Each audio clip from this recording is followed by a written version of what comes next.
Hello बच्चों, इस video में हम करंट इलेक्ट्रिसिटी के क्वेश्चन डिस्कस करेंगे जेई मेंस के पीवाई की। ये क्वेश्चन नीट वाले बच्चों के लिए भी बहुत हेल्पफुल है। क्वेश्चन की अगर आपको प्रैक्टिस की नीड है तो इस लेक्चर को जरूर देख लिया करिए।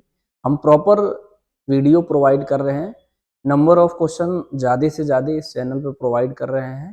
चैप्टर वाइज अगर आप चैप्टर तैयार कर ली हो तो क्वेश्चन की प्रैक्टिस जरूर कर लीजिए। क्वेश्चन का प्रैक्टिस आपके सिलेक्शन को बिल्कुल पास पहुंचाएगा। अगर जितनी अच्छी क्वेश्चन की प्रैक्टिस करेंगे, समझिए उतना ही सिलेक्शन के पास जा रहे हैं, उतने ही बेटर रैंक आपकी आने की प्रोबेबिलिटी है। ठीक है, तो इस वीडियो को स्टार्ट करते हैं। ठीक है, इसमें बोला है हमारा the drift velocity of electron decreases with the increase in temperature of conductor. First वाले पॉइंट में क्या बोल रहा है, कह रहा है कि अगर drift velocity decreases, drift velocity decrease होगा जब हम टेम्परेचर को इंक्रीज। इसे बताना है कि इसमें कौन सा ऑप्शन करेक्ट है और कौन सा गलत है। ठीक है, तो ध्यान से समझिए। ड्रिफ्ट वेलोसिटी जो होता है हमारा, ये ए टाउ होता है। ए कैसे निकलते हैं हम लोग, ई डिवाइडेड बाई हम लोग एम लिखते हैं टाउ। इलेक्ट्रिक फील्ड की भी वैल्यू रख देंगे तो E V upon M L into tau. आपने ड्रिफ्ट वेलोसिटी का ऐसे फॉर्मूला डिफाइंड किया हूं, मैं आगे भी बताया हूं। ऐसे बहुत सारे क्वेश्चन में प्रैक्टिस करा रहा हूं। जितनी भी क्वेश्चन प्रैक्टिस कराता हूं फिर से मैं बताता हूं। हो सकता है कि वो वीडियो आप नहीं देखे हो, जो देखे हो वहीं से समझने का प्रयास करो, 100% आपको आएगा, है ना। तो एक चीज समझ में आ गया, रिलैक्सेशन टाइम टाउ जो होता है हमारा lambda upon V R M S होता है। ये क्या होता है, मीन फ्री पाथ होता है। ये रिलैक्सेशन टाइम होता है। ये R M S, V R M S क्या होता है आपको पता है, वी आर एम एस होता है √3 RT अपॉन एम होता है। ठीक है, ध्यान से समझिएगा। टाउ जो है हमारा इनवर्सली प्रोपोर्शनल टू क्या है, यहाँ पर V R M S directly proportional to T है, तो ये हो जाएगा इनवर्सली प्रोपोर्शनल टू टी। तो टेम्परेचर को अगर आप इंक्रीज करते हो तो रिलैक्सेशन टाइम डिक्रीज होगा, और रिलैक्सेशन टाइम के डायरेक्टली प्रोपोर्शनल है ड्रिफ्ट वेलोसिटी, तो यानी ड्रिफ्ट वेलोसिटी हमारा डिक्रीज होगा। यानी पहला वाला ये जो पॉइंट लिखा है ये 100% सही हो गया। ठीक है, तो एक ऑप्शन मिल गया। तो ऑप्शन चेक करते समय मेरा एक एडवाइस है कि इधर ऑप्शन भी देखा करिएगा। तो ए में या तो ए सही होगा या तो हमारा बी सही होगा। यानी हमको चेक करना है बी और डी को डायरेक्टली चेक कर सकते हैं। समझे कि नहीं समझे। तो बी में क्या बोल रहा है जी, बी में बोल रहा the drift velocity inversely proportional to the area of cross section is given conductor. Drift velocity में कहीं भी क्रॉस सेक्शनल एरिया का जिक्र नहीं हो रहा, यानी ये उस पर डिपेंड नहीं करता है, यानी ये गलत हो गया। यानी ये गलत हो गया तो बिना सोचे समझे हम लोग बी ऑप्शन टिक कर सकते हैं। ठीक है, इस तरीके से एग्जाम को दिया जाता है। लेकिन मैं तो एक्सप्लेन कर रहा हूं तो मैं एक्सप्लेन करके बताता हूं। दूसरा क्या है जी हमारा, डी डी को चेक करके बताता हूं। The drift velocity of the electron is inversely proportional to length of conductor. तो ड्रिफ्ट वेलोसिटी यहाँ एल आ रहा है, नीचे ये वीडी है। इस फॉर्मूले से हमको क्या पता चला कि जो ड्रिफ्ट वेलोसिटी होगा इनवर्सली प्रोपोर्शनल टू एल होगा। ठीक है, मैं इसे बना भी दे रहा हूं, नहीं आगे चल के हो सकता कंफ्यूज हो आप। ये कंडक्टर है, इसको आप बैटरी से कनेक्ट करेंगे। इसका मैं पोटेंशियल डिफरेंस वी लिया हूं, वी ले लेते हैं। इलेक्ट्रिक फील्ड यहाँ ई इंडिकेट कर देते हैं, इस लेंथ ऑफ कंडक्टर एल है। ठीक है, यहाँ पर इलेक्ट्रॉन इधर मूव करेगा, ठीक है, और करंट इधर मूव करेगा, तो यहाँ ड्रिफ्ट वेलोसिटी आप कैलकुलेट कर सकते हो। ये बेसिक फंडामेंटल है, ये पहले से लर्न होना चाहिए, तो आप आसानी से सवाल को टिक करो। ठीक है, ठीक है, इसके सारे ऑप्शन भी चेक करना चाहो तो देख सकते हो वन बाय वन। पहला तो मैंने समझा ही दिया कि ये सही है। दूसरा वाला क्रॉस सेक्शनल एरिया पर डिपेंड नहीं करता है, गलत हो गया। ठीक है, ये कह रहा है डिपेंड करता है। Drift velocity does not depend on the applied potential difference, तो ये तो पोटेंशियल डिफरेंस पे डिपेंड करता है। वीडी क्या है, यहाँ पर वी आ रहा है, इसमें कह रहा है डिपेंड नहीं करता है। ठीक है, नॉट डिपेंड, तो ये भी गलत हो गया। The drift velocity of electron inversely proportional to length of conductor, तो वीडी क्या है, लेंथ के इनवर्सली प्रोपोर्शनल है, तो ये सही है। Drift velocity increases with increase in temperature of the conductor, तो ये तो डिक्रीज हो रहा है, तो ये गलत हो गया। ठीक है, यानी ए और डी सही है। तो थ्योरेटिकल सवाल बहुत सारे बच्चों से गलती होता है, सवाल को पहले ठंडे दिमाग से समझिए, फिर कभी गलती नहीं होगा, है ना। इसमें कह रहा wire of resistance R1 is drawn out so that its length increased by twice of its original length, the ratio of new resistance to original resistance. ठीक है, ये कह रहा है हमारे पास एक रेजिस्टेंस है, इसका लेंथ मैं मान लेता हूं L1 है और इसका रेजिस्टेंस R1 है। इसके दूसरा रेजिस्टेंस बनाया है, इसके लेंथ को कितना बढ़ा दिया है 2 टाइम्स, तो L2 कितना बढ़ा दिया L1 का, कितना 2 टाइम्स बढ़ा दिया है 2L1, तो ये कितना हो जाएगा 3L1, तो ये L2 हो गया। तो L2 अपॉन L1 की वैल्यू कितनी हो जाएगी, हमारा 3 हो जाएगा। मैंने आपको एक तरीका बताया हूँ, R2 अगर आपको निकालना है न्यू, ठीक है, R2 इसी को तो बोल रहा हूँ, R2 equal to N square R1, तो R2 अपॉन R1 की वैल्यू कितनी हो जाएगी N स्क्वायर, N की वैल्यू कितनी आ रही है 3, तो 3 का स्क्वायर तो कितना हो जाएगा 9/1, तो 9/1 कौन सा आंसर हो जाएगा जी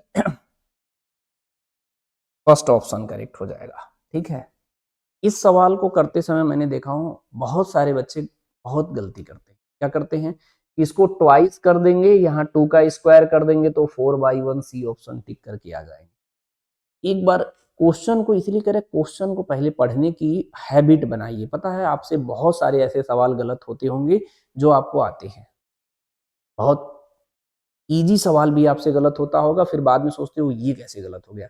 एक्चुअल में इसे कहते हैं कि आपने क्वेश्चन को सिंसियरली नहीं देखा, ऊपर से देखा, रही तो बहुत आसान है, टिक कर दिया आगे बढ़ गया। क्वेश्चन को सिस्टमेटिकली पढ़ा करिए। मैंने जो टीचिंग लाइफ में बच्चों से सीखा हूँ यही देखा हूँ, बहुत आसान क्वेश्चन गलत करके आ रहा है, बहुत कठिन क्वेश्चन सही करके आ रहे हैं। सोचो ऐसा होता है बच्चों के साथ, क्यों होता है, क्योंकि इसे केयरफुली नहीं पढ़ते हैं। इसमें क्या बोला है देख रहे हो, a wire resistance R1 is drawn out तो इट्स लेंथ इंक्रीज्ड बाई, यहां पे ध्यान ही नहीं देंगे, increased by twice of its length, तो जब फाइनल लेंथ बनेगा उसका 2 टाइम्स इंक्रीज कर दिया, 2 टाइम्स इंक्रीज कर दिया, बाई लगाया, बाई मतलब समझते हो ना, अप टू नहीं बोला, एक अप टू और बाई में बहुत डिफरेंस होता है। अप टू का मतलब वहां तक, बाई मतलब पहले L था, पहले 2 सेंटीमीटर था और कह रहा है 2 टाइम्स बढ़ा दिया, पहले लेंथ L1 है, 2 टाइम्स बढ़ाएंगे तो 2L1 उसमें ऐड कर देंगे, तो जो फाइनल लेंथ निकल के आएगा अब न्यू रेजिस्टेंस का वो कितना हो जाएगा 3L1। इसे केयरफुली सवाल को लगाइएगा आप लोग। ठीक है, थ्योरी वाले सवाल जितने भी होते हैं वो बिल्कुल इजी होते हैं, अगर आप आराम से करते हो तभी बनेगा आपसे, है ना। इसमें क्या कह रहा है, statement first, uniform a uniform wire of resistance 80 ohm cut into 4 equal parts. These parts are now connected in parallel. The equivalent resistance of the combination is 5 ohm. ठीक है, अगर 80 ओम को 4 इक्वल पार्ट में डिवाइड करेंगे, ठीक है, तो कितना आएगा जी, आपके पास फर्स्ट स्टेटमेंट यहां एक्सप्लेन कर दे रहा हूं। हमारे पास कितना है 80 ओम का रजिस्टर है,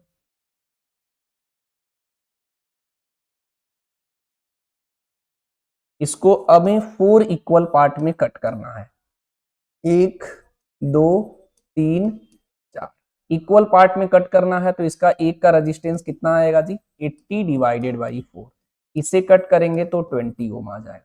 और ये कह रहा कि सब इसको आपस में पैरेलल में कनेक्ट कर दो, मतलब इन सारे रेजिस्टेंस को जो है पैरेलल में कनेक्ट कर दो। ये पहला स्टेटमेंट कर रहे हैं, ध्यान दीजिएगा, ये कितना है 20 ओम, ये कितना है 20 ओम, ये कितना है 20 ओम, ठीक है 20 ओम, ये भी कितना है 20 ओम।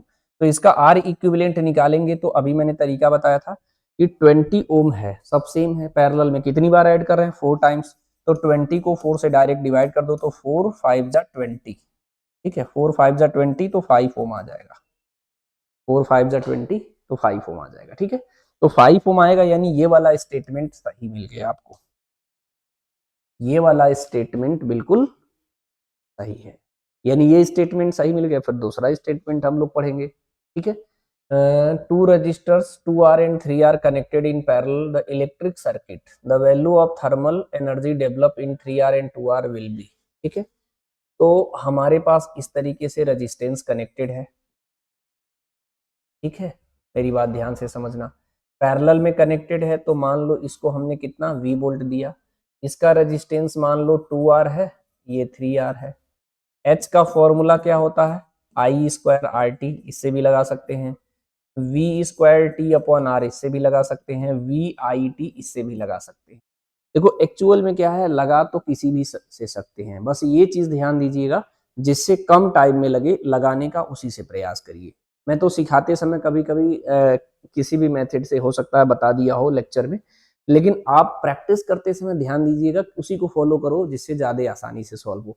तो मैं तो कह रहा हूँ पैरेलल में कनेक्टेड है हमारा, तो v तो दोनों का सेम ही होगा हमारा, यानी v सेम होगा t सेम होगा तो डायरेक्ट r के इनवर्सली प्रोपोर्शनल हो जाएगा h r के इनवर्सली प्रोपोर्शनल। तो डायरेक्ट 3 का ऊपर लिया है ना जी, h 3r divided by h 2r inversely proportional है तो 2r बाई 3r कर दोगे तो r से r कट जाएगा तो 2/3 आ जाएगा। और इसमें दिया है 3/2 तो ये स्टेटमेंट गलत हो जाएगा। तो सर्च करो statement, first is correct, second in C option correct हो जाएगा। तो सवाल को आराम से करो जी, सॉल्व हो जाएगा ज्यादा इजीली, है ना। पीछे भी जो भी क्वेश्चन अगर मैंने ऐसे किया होगा एक बार केयरफुली ध्यान दीजिएगा, कोशिश करिए। मैं वैसे प्रैक्टिस करते समय मैंने किसी भी मेथड को कहीं कहीं हो सकता है यूज किए हैं, लेकिन आपको ध्यान देना है कि किससे कम टाइम में सवाल सॉल्व हो रहा है, ठीक है। इसमें कह रहा है two metallic wire identical dimension are connected in series sigma 1 and sigma 2 the conductivities of these wires respectively the effective conductivity of combination, ठीक है। हमारे पास कह रहा है कि दो मेटालिक वायर है इस तरीके से, इसकी कंडक्टिविटी सिग्मा 1 है सिग्मा 2 है, इसकी इक्विवेलेंट कंडक्टिविटी पूछ रहा है, ठीक है। तो सिग्मा मान लेते हैं। तो सीरीज में क्या करते हैं, R1 प्लस R2 ऐड करते हैं, तो R equal to R1 plus R2 series में। इसका लिखेंगे तो ये कितना है L, ये L, तो ये कितना हो जाएगा 2L, ठीक है। तो R का फॉर्मूला होता क्या है जी, रो L डिवाइडेड बाई A या L अपॉन सिग्मा A। ये रजिस्टिविटी होता है, ये कंडक्टिविटी होता है। R इक्विवेलेंट करेंगे तो 2L divided by sigma into A, ये कितना हो जाएगा जी, L divided by sigma 1 into A, ये L divided by sigma 2 into A। L by A दोनों साइड से कॉमन होके कट जाएगा तो 2 upon sigma 1 upon sigma plus 1 upon sigma 2। इसे सिंप्लीफाई कर लेंगे, आंसर आ जाएगा। हो सकता है कभी इसी फॉर्मेट में दे दे, तो इसको अगर 2 अपॉन सिग्मा निकालेंगे तो एलसीएम अगर हम लोग लेंगे तो कितना हो जाएगा जी, यहाँ हो जाएगा सिग्मा 1 सिग्मा 2, ये हो जाएगा sigma 1 plus sigma 2, cross multiply कर लो तो सिग्मा की जो वैल्यू आएगा 2 sigma 1 sigma 2 divided by sigma 1 plus sigma 2 आएगा। समझे कि नहीं। तो इसका कौन सा आंसर करेक्ट हो जाएगा जी, 2 sigma 1 sigma 2 upon sigma 1 plus sigma 2, तो बी ऑप्शन करेक्ट हो जाएगा। तो सवाल आराम से लगाया करिए, सवाल बनने ही लगेगा अगर आप प्रयास करना बंद नहीं करेंगे। प्रयास करते रहिए, कुछ सवाल लग रहा है फिर प्रैक्टिस करिए, फिर प्रैक्टिस करिए। अगर हमसे जुड़ रहे हो तो मेजर पॉइंट ये है कि आप हमसे कनेक्ट हो गए हो तो हमसे डाउट सेशन क्लियर कर सकते हो। कोई भी समस्या है तो बता सकते हो, मैं जरूर रिप्लाई करूंगा, ठीक है। देखो इस क्वेश्चन को देखते हैं। इसमें असर्शन के सवाल है, असर्शन रीजन का। Alloy such as constantan and manganin are used making a standard resistance coil. Reason में क्या लिखा है, constantan and manganin. Constantan and manganin have very small value of temperature coefficient resistance. मतलब ये कह रहा है कि क्योंकि इसलिए यूज करते क्योंकि अल्फा की वैल्यू कम होता है। अच्छा, किसी भी स्टैंडर्ड कॉइल के लिए आप यूज करेंगे तो ये बात का ध्यान रखेंगे कि हाई टेम्परेचर पे भी उसकी कंडक्टिविटी अच्छा हो, यही तो आप देख के यूज करेंगे। हो सकता है कभी टेम्परेचर बढ़ जाए या घट जाए, उसकी कंडक्टिविटी बेटर परफॉर्मेंस करे। तो आपको पता होगा कि आपने इस तरीके से फॉर्मूला यूज किया है, rho T equal to rho not 1 plus alpha delta T. ये रजिस्टिविटी 0 डिग्री सेल्सियस पे है, ये टी डिग्री सेल्सियस पे। कंडक्टिविटी क्या होता है, 1 अपॉन रजिस्टिविटी होता है, ठीक है।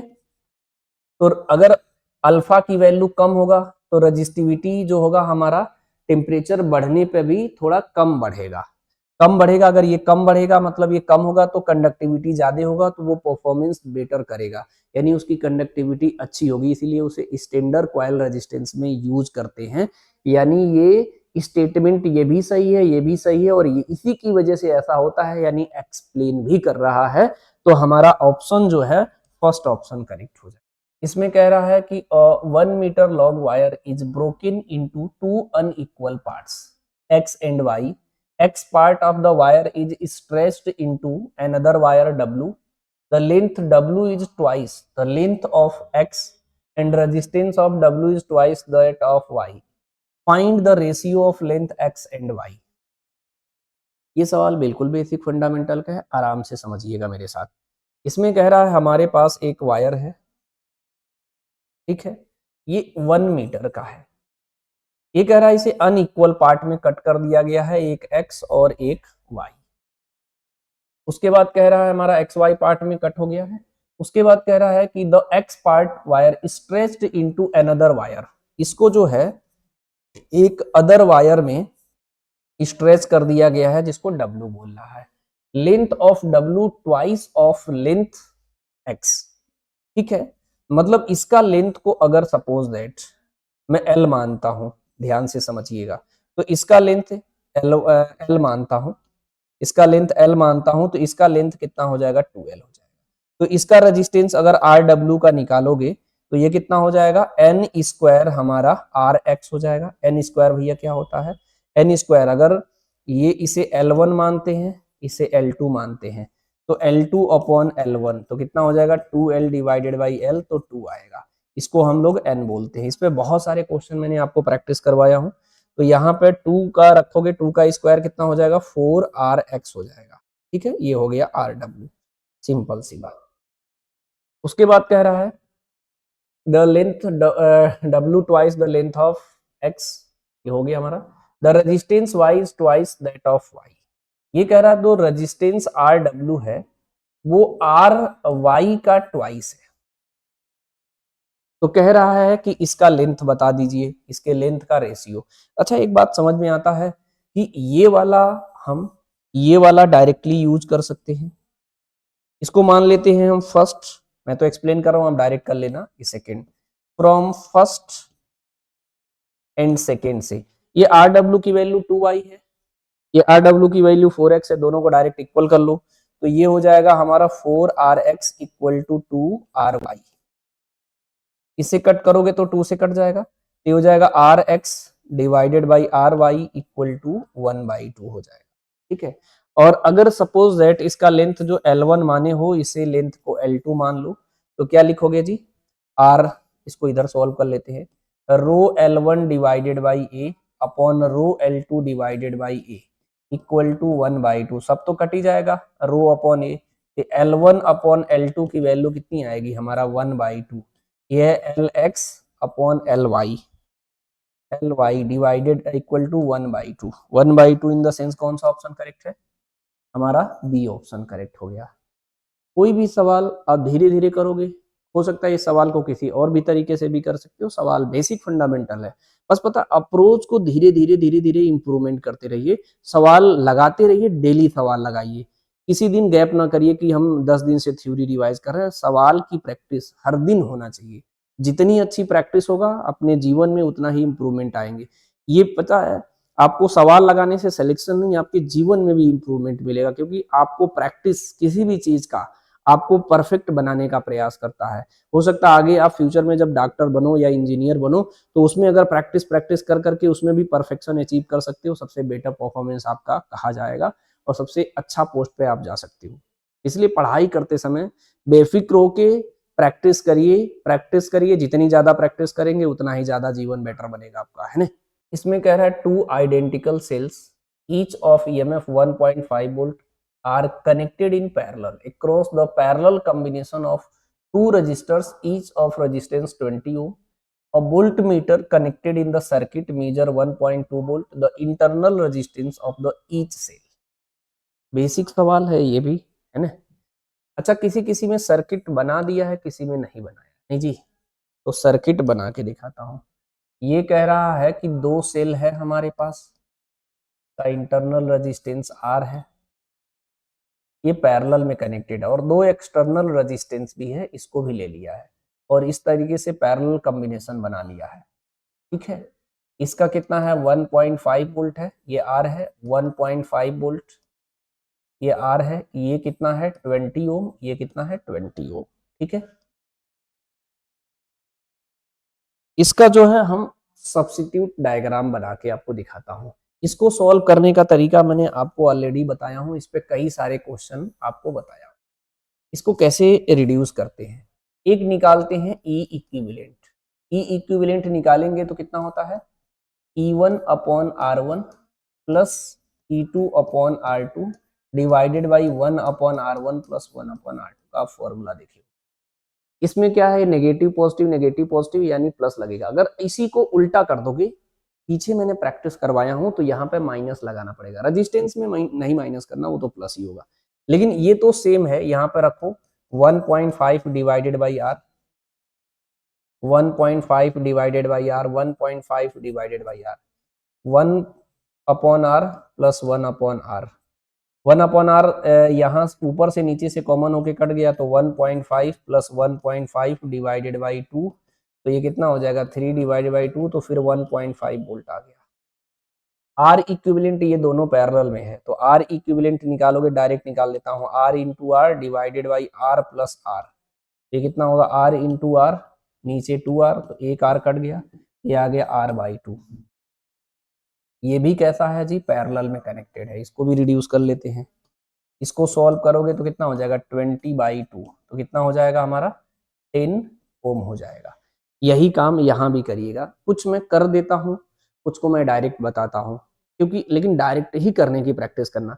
अगर पैरेलल में है आर और आर दोनों सेम है तो 2 से डिवाइड कर दो, 2 बार ऐड कर रहे हो तो r/2 डायरेक्ट, ठीक है।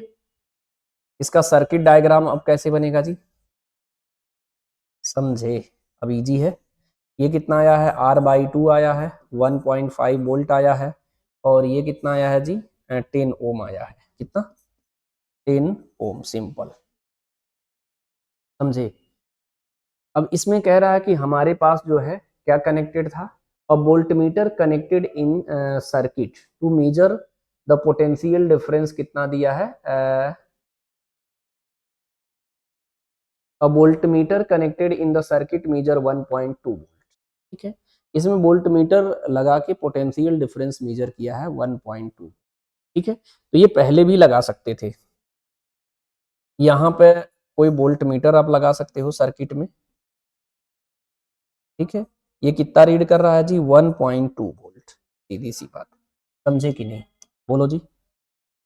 तो इसे अगर आपको वोल्ट मीटर लगा के पता कर सकते हो तो इसमें आप आई भी निकाल सकते हो। इसके बीच में जो है हमारा V पता चल गया 1.2 इक्वल टू आई, मान लो करंट आई है, रेजिस्टेंस कितना है 10, तो आई की वैल्यू कितना हो जाएगा 1.2 डिवाइडेड बाई 10, तो 0.12 एम्पियर आ जाएगा, ठीक है, बेसिक। इसमें अब करंट वही वाला तो करंट फ्लो होगा इसमें, और इसमें जो है अब क्या लगाओगे अब यहाँ से क्या है, आपको करंट की वैल्यू पता चल गया, तो आप पोटेंशियल डिफरेंस इसका पता है, डायरेक्ट आई पता चल गया, इस पे लगा सकते हो V equal to E minus I R, क्योंकि हमें इंटरनल रेजिस्टेंस पता करना है, तो पोटेंशियल डिफरेंस जो इसके क्रॉस आएगा उसी के इसके क्रॉस आएगा, क्योंकि पैरेलल है, तो 1.2, ई की वैल्यू कितना है 1.5 माइनस आई 0.12, इंटरनल रेजिस्टेंस R/2, ठीक है। इसको इधर लाओगे तो कितना हो जाएगा जी 1.2 माइनस 1.5, या इसको ऐसे सॉल्व कर लो, ठीक है। अब इसे बेसिक कैलकुलेट ही तो करना है, इसको इधर ला लो, 0.12 डिवाइडेड बाई 2 इंटू आर, इसे 1.5 माइनस 1.2, तो 0.3 आएगा, तो आर की वैल्यू कितना हो जाएगा 0.3 इंटू 2 डिवाइडेड बाई 0.12। डिवीजन करते समय कभी मत गलती करना, अगर आपको दिक्कत लगे तो डेसिमल हटा लिया करो। 3 इंटू 2 ऊपर कितना हो जाएगा 10, 100 से मल्टीप्लाई किया तो एक डेसिमल हटाने में लग गया और एक 10 बच गया, नीचे 100 से करोगे तो ये 12 हो जाएगा, ये 3 2 जा 6, 6 और ये दोनों कट दोगे तो ये कितना आएगा 6 2 जा 12, 2 से कट करोगे तो कितना आएगा 5 ओम आएगा, यानी इंटरनल रेजिस्टेंस कितना आ गया जी 5 ओम, यानी सी ऑप्शन करेक्ट है। सवाल को अगर आराम आराम से लगाते रहोगे, हर पैटर्न के सवाल आपसे बनने लगेंगे। इसे और भी तरीके से सोच सकते थे हम लोग, है ना, जैसे पैरेलल में तो है ही, पोटेंशियल डिफरेंस यहाँ पहले से पता चल जाता, आई यहाँ डायरेक्ट निकाल लेते, लेकिन इसका इक्विवेलेंट ईएमएफ और रेजिस्टेंस आपको निकालना ही पड़ता, तभी सॉल्व होता, समझे कि नहीं। हाँ, लेकिन अगर ये आपको प्रैक्टिस हो जाता है तो ये काफी फास्ट आप कैलकुलेट कर सकते हैं, ठीक है, क्योंकि इसको निकाल लोगे, इसको निकालने के बाद इसको निकालने की जरूरत नहीं है, तो डायरेक्ट हो जाता। लेकिन करना तो पड़ेगा ही, क्योंकि ये वाले पैटर्न का कोई शॉर्ट ट्रिक नहीं है, इसे इसी तरीके से आपको लगाना पड़ेगा, कॉम्बिनेशन ऑफ सेल का कॉन्सेप्ट। ये एनसीईआरटी में डेराइव भी दिया है, आप वहां से भी देख सकते हो। जितने बेसिक कॉन्सेप्ट पे सवाल उसी पे पूछे जाते हैं। इसमें कह रहा what will be the most suitable combination of 3 resistors A B C so that 22/3 equivalent resistance of the combination. ठीक है। अच्छा, एक चीज इसमें भी तरीका है। अच्छा, इस तरीके के जितने सवाल आ रहे हैं ना, उसमें मैं आपको जुगाड़ बता रहा हूँ। देखो, इसमें लिखा है ना कौन सा पैरेलल में, सीरीज में, कुछ पैरेलल को सीरीज में। एक चीज ध्यान रखना, सीरीज और पैरेलल की तो बात ठीक है, हमको पैरेलल में उसे ऐड करना पड़ेगा जिसमें नीचे 3 आने की प्रोबेबिलिटी हो। अगर मैं 4 और 6 को ऐड करेंगे तो नीचे कितना हो जाएगा, पहले मैं कॉन्सेप्ट बता दूं। अगर पैरेलल में आर इक्विवेलेंट निकालते हैं तो क्या करते हैं, R1 R2 divided by R1 plus R2। ध्यान से समझना, ये टेक्निक सीख जाते हो तो इस तरीके के जो छोटे छोटे सवाल आते हैं ओरल कर सकते हो। जैसे अगर ए और बी का, जैसे मैं कह रहा हूँ पैरेलल कॉम्बिनेशन में ए और सी है, ए और सी को करोगे तो 2 और 6 कितना हो जाएगा, नीचे यहाँ 8 हो जाएगा। हमको तो 8 नहीं 3 बनाना है। ठीक है। पैरेलल कॉम्बिनेशन में ए और बी है, ए और बी है तो कितना है 2 और 4, यहाँ पे 6 आ सकता है तो इसकी प्रोबेबिलिटी है, अभी बताते हैं। सीरीज कॉम्बिनेशन पैरेलल वाला में देखना, series combination A and C connected in parallel to B. ठीक है, ये नहीं, series combination B and C connected to parallel A. ठीक है, तो हमें पैरेलल का क्या ढूंढना है जी, ए और बी जो है अगर हम पैरेलल में ऐड कर दें तो डायरेक्टली बन जाएगा। ठीक है, कैसे देखो, इसको अगर आप पैरेलल में ऐड करोगे तो कितना हो जाएगा, 2 इंटू ए बी को जोड़ रहा हूँ, मतलब सीधे सीधे मैं कौन सा ऑप्शन चेक कर रहा हूँ, बी ऑप्शन चेक कर रहा हूँ। कौन सा, बी।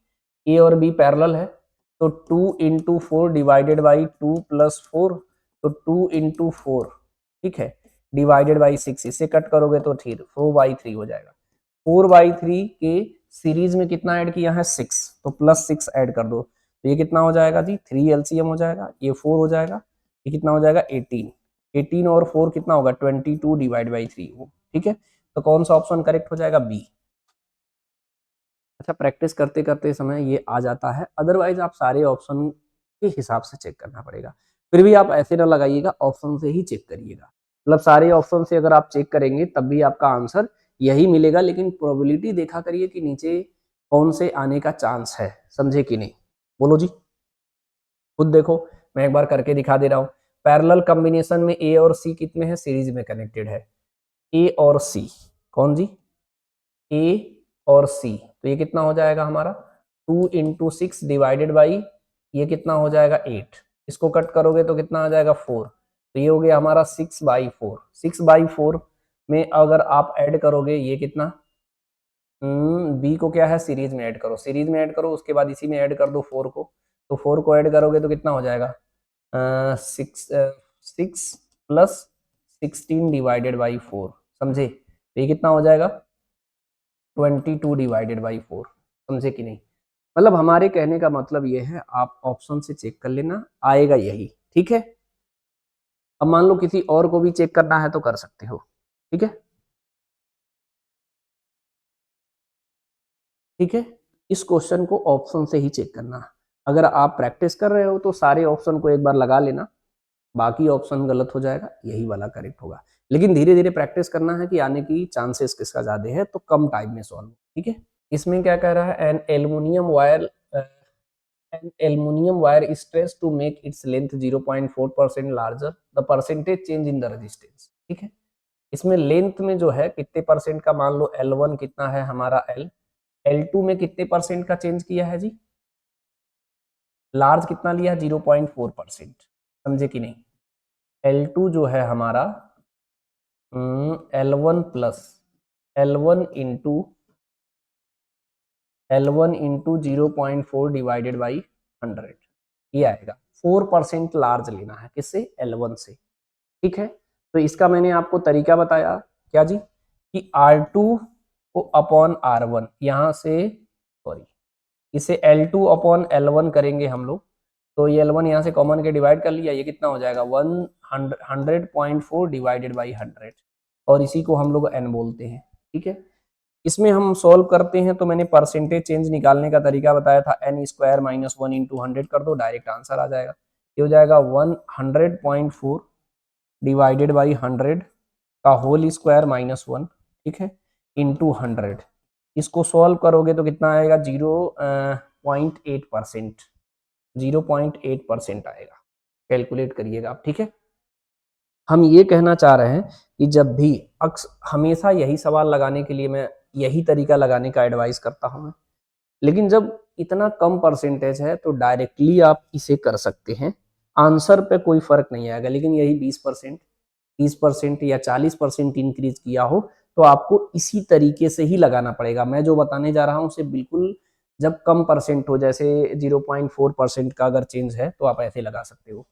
आर की वैल्यू क्या होता है, rho L divided by A, L से ऊपर नीचे मल्टीप्लाई करो, rho L square divide by V, ये कांस्टेंट ये कांस्टेंट, तो delta R upon R into 100 equal to 2 delta L upon L into 100, ठीक है। ये कितना परसेंट दिया है जी, 0.4% दिया है, तो 0.8% आ जाएगा, ध्यान से समझना, ठीक है। तो हमारा सी ऑप्शन करेक्ट है। इसमें 0.8 के बाद भी और आ रहा है, लेकिन उस पर आंसर पे कोई फर्क नहीं पड़ रहा, लेकिन कोई वैल्यू दूसरा होता तो आंसर पे भी फर्क पड़ जाता, ठीक है।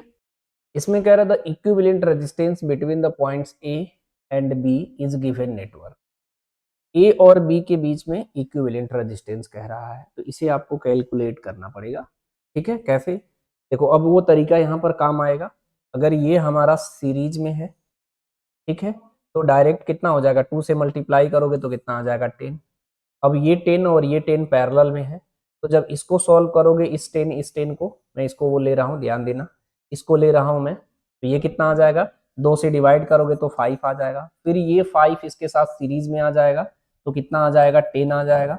फिर ये 10 इसके साथ पैरेलल में होगा तो 2 से डिवाइड करेंगे तो 5 आ जाएगा। फिर ये 5 और 5 सीरीज में आ जाएगा तो फिर 10 आ जाएगा। फिर ये 10 इसके साथ पैरेलल में होगा तो 2 से डिवाइड करेंगे 5 आ जाएगा। फिर ये 5 और 5 किस में आ जाएगा, सीरीज में आ जाएगा तो 10 हो जाएगा। फिर ये 10 और ये 10 आपस में पैरेलल में आ जाएगा तो 2 से डिवाइड करेंगे तो 5 आ जाएगा। यानी इसका सी ऑप्शन करेक्ट है। अगर सीरीज और पैरेलल में इक्विवेलेंट रेजिस्टेंस जोड़ते समय किस बात का ध्यान रखते हैं, अगर ये यूज करते हो तो सेकेंडों में सवाल हो जाएगा। क्लियर है। नहीं तो अगर देखो ये मैं कैसे कर रहा हूं, मैं इसको यहाँ फिगर से बता देता हूं। देखो मैं क्या कर रहा हूं, मैं कह रहा हूं कि ये दोनों सीरीज में है, और दोनों सीरीज में है तो 5 और 5 कितना हो जाएगा, ऐड करोगे तो 10 आ जाएगा, ठीक है। अब ये 10 और ये 10 पैरेलल में हो जाएगा। एक्चुअल में बन कैसे रहा, मैं इसको कर करके दिखाता रहूंगा। इसको आप मिटाइए, ठीक है, और यहाँ पे एक रेजिस्टेंस बना लीजिए, करके दिखा देता हूँ। यहाँ पे एक रेजिस्टेंस लगाइए और ये कितना है, 10 ओम का हो गया, समझे। तो ये 10 और ये 10 कैसा हो गया, पैरेलल में हो गया। अगर इसे पैरेलल में आप ऐड करोगे तो आप ऐड करो, या मैंने तरीका बताया था सेम है, कितनी बार ऐड कर रहे हैं, 2 बार, तो 2 से डिवाइड कर दो 10 को तो 5 ओम आ जाएगा। इसको सॉल्व करने के बाद कितना आ जाएगा, 10/2 मतलब 5 ओम। यानी ये पूरा हट जाएगा, पूरा हटेगा, यानी इन सेंस इसमें से क्या क्या हटाना है, इसको भी हटाना है। इसे हटाता हूं मैं, ध्यान से देखना, इसे हटा दो, इसको भी सॉल्व कर लिया, इसे भी हटा दो। इसके जगह आपको कितना लगाना है, 5 ओम। समझे कि नहीं, ध्यान से समझना।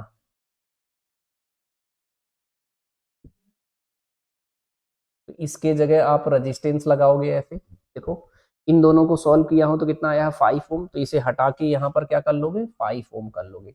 अब ये देखो ध्यान से, ये कैसा आ गया, आपके सीरीज में आ गया। ये दोनों सीरीज में आ गया तो 5 और 5 कितना हो जाएगा, फिर से 10 ओम हो जाएगा। फिर इसको हटाओगे, तो मैं हटा हटा के दिखा रहा हूँ। अगर आप स्लोली सीखना चाहते हो तो कौन कौन सा पोर्शन हटाना है जी, हम कौन से पे पहुंच गए हैं, इसको हटा दो, ये हट जाएगा, ये पूरा हट गया, हटा ना। अब देखो इसको और इसको ऐड किए हो तो 10 ओम आया है, मतलब इसे भी आपको हटाना है। और बीच में एक रेजिस्टेंस यहाँ सिंपली कनेक्ट कर दो, यहाँ से ऐसे, कितना जी, 10 ओम का, कितने का, 10 ओम का रेजिस्टेंस। फिर देखो ये 10 और ये 10 आपस में पैरेलल हो गया, और पैरेलल में अगर इसका निकालोगे इक्विवेलेंट रेजिस्टेंस, इसको पैरेलल में है ये, तो पैरेलल में क्या होता है, 10/2 करते हैं तो ये हो जाएगा हमारा 5 ओम। इसको पूरा हटाना है तो फिर से हटाता हूँ,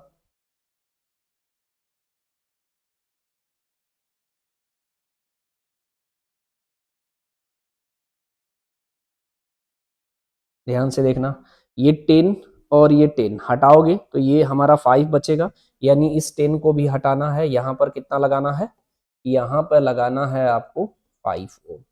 ध्यान से समझना, मतलब आराम से समझो, इसमें कोई टफ है ही नहीं, है ना।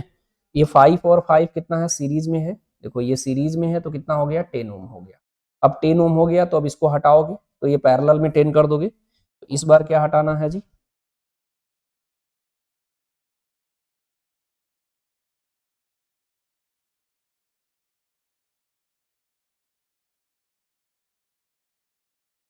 ठीक है, ध्यान से समझना, इन दोनों को हटा रहे हैं, ये 5 ओम है 5 ओम है, इन दोनों को हटा रहे हैं, मतलब इसको पूरा हटाना है, ये पूरा हट गया।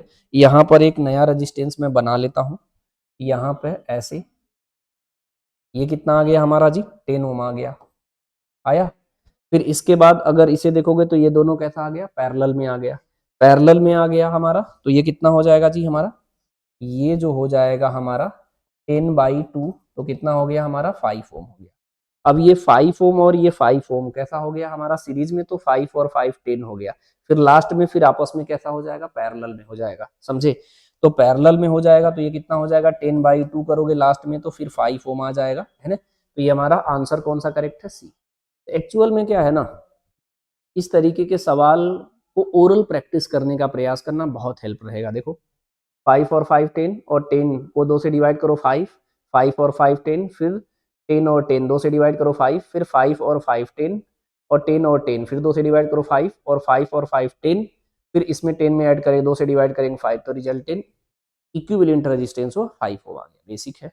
ये कह रहा था resistance of the wire is measured as a 2 ohm and 3 ohm at 10 degree Celsius and 30 degree Celsius respectively. The temperature coefficient of resistance of the material of the wire, यानी अल्फा पूछ रहा है। इसमें बोल रहा है हमारा कि 10 डिग्री सेल्सियस पे हमारा रेजिस्टेंस की वैल्यू कितना है, 3 ओम, और 30 डिग्री सेल्सियस पे टेम्परेचर पे हमारा रेजिस्टेंस कितना है, गलत लिख रहा हूँ, क्वेश्चन में बोला है 10 डिग्री सेल्सियस पे रेजिस्टेंस हमारा कितना है, 2 ओम, और 30 डिग्री सेल्सियस पे रेजिस्टेंस हमारा कितना है, 3। इसमें कह रहा अल्फा की वैल्यू बता दो, सिंपल। इसे कुछ नहीं करना है, आप डायरेक्टली ऐसे यूज कर सकते हो, R30 equal to R0 bracket में 1 प्लस 30 अल्फा, उसके बाद R10 का लिखते हैं तो ये लिख सकते हैं R0 ब्रैकेट में 1 प्लस 10 अल्फा, डायरेक्ट। मैं तो कह रहा हूँ इन दोनों को डिवाइड कर दो, बेसिक है। इसको R30 की वैल्यू कितना दिया है हमारा, 3/2, आर नॉट से आर नॉट क्या हो जाएगा, कट जाएगा, तो 1 plus 30 alpha divided by 1 plus 10 alpha, cross multiply कर लो तो ये कितना हो जाएगा, 3 प्लस 30 अल्फा, ये कितना हो जाएगा 2 प्लस 60 अल्फा। इसको 2 को इधर लाओ, 3 माइनस 2 कितना हो जाएगा 1, और इसको उधर ले जाओ 60 अल्फा माइनस 30 अल्फा, इसका बेसिक कैलकुलेशन से हो जाएगा। 60 अल्फा माइनस 30 अल्फा कितना होगा, 30 अल्फा, 3 माइनस 1 कितना हो गया, 3 माइनस 2 है ना, 3 माइनस 2 1 हो गया, तो अल्फा की वैल्यू 1/30 हो गया, सिंपल। बाकी आप डिवाइड कर सकते हैं, तो अल्फा की वैल्यू 1/30 आया, तो मैं तो कह रहा हूँ 3 को अगर 1 से आप डिवाइड करते हो, ठीक है, तो इसमें पॉइंट लेते हो, फिर यहाँ 0 लेते हो, फिर 3 3 जा 9, फिर हमारा यहाँ पर 1 आता, फिर 3, ठीक है, तो इसे मैं 1/3 निकाला हूँ ना, बोलो जी, तो 0.33 डिवाइडेड बाई 10 होगा, क्योंकि मैं 10 को नहीं लिया था, तो 0.033 आएगा हमारा, मतलब ये बेसिक कैलकुलेशन है, ठीक है, ये बेसिक कैलकुलेशन से देख रहे हो आंसर आ गया अपना, आंसर कितना आएगा 0.033, यानी कौन सा ऑप्शन करेक्ट है जी, ए ऑप्शन करेक्ट है। इधर के सारे सवाल बेसिक फंडामेंटल का ही होता है, आप आराम से ट्राई करने का प्रयास करो, ठीक है। ऐसे मैं अपने चैनल पे छोटे छोटे वीडियो क्लिप में आपको बहुत सारे क्वेश्चन प्रैक्टिस करने के लिए प्रोवाइड करूंगा, जिससे देख के आप सिस्टमेटिकली सीख सकते हो। अगर आपको कोई कन्फ्यूजन क्रिएट होता है तो कमेंट जरूर करें, मैं आपको जरूर रिप्लाई करूंगा, क्योंकि ये सारे लेक्चर हम आप लोग के लिए प्रोवाइड कर रहे हैं। जो लोग हमसे जुड़ना चाहते हैं, सिस्टमेटिकली सीखना चाहते हैं, उनको मैं 100% सिखाने का प्रयास करूंगा। अगर आप मुझसे सीखने की आदत बना लेते हैं तो कभी एग्जाम में पीछे नहीं रहेंगे, हमेशा आगे रहेंगे, क्योंकि मैं उन ओरिएंटेशन पे काम करता हूं जहां पर बच्चा मिस्टेक करता है। क्योंकि एक्चुअल में बहुत अच्छी पढ़ाई करने के बाद भी रैंक नहीं आता, क्योंकि उसने क्वेश्चन की प्रैक्टिस करना ही नहीं शुरू किया है। ठीक है? अगर क्वेश्चन की प्रैक्टिस मेरे साथ शुरू कर लेते तो बहुत हेल्पफुल रहेगा। तो इस वीडियो को यहीं पे एंड करते। All the best.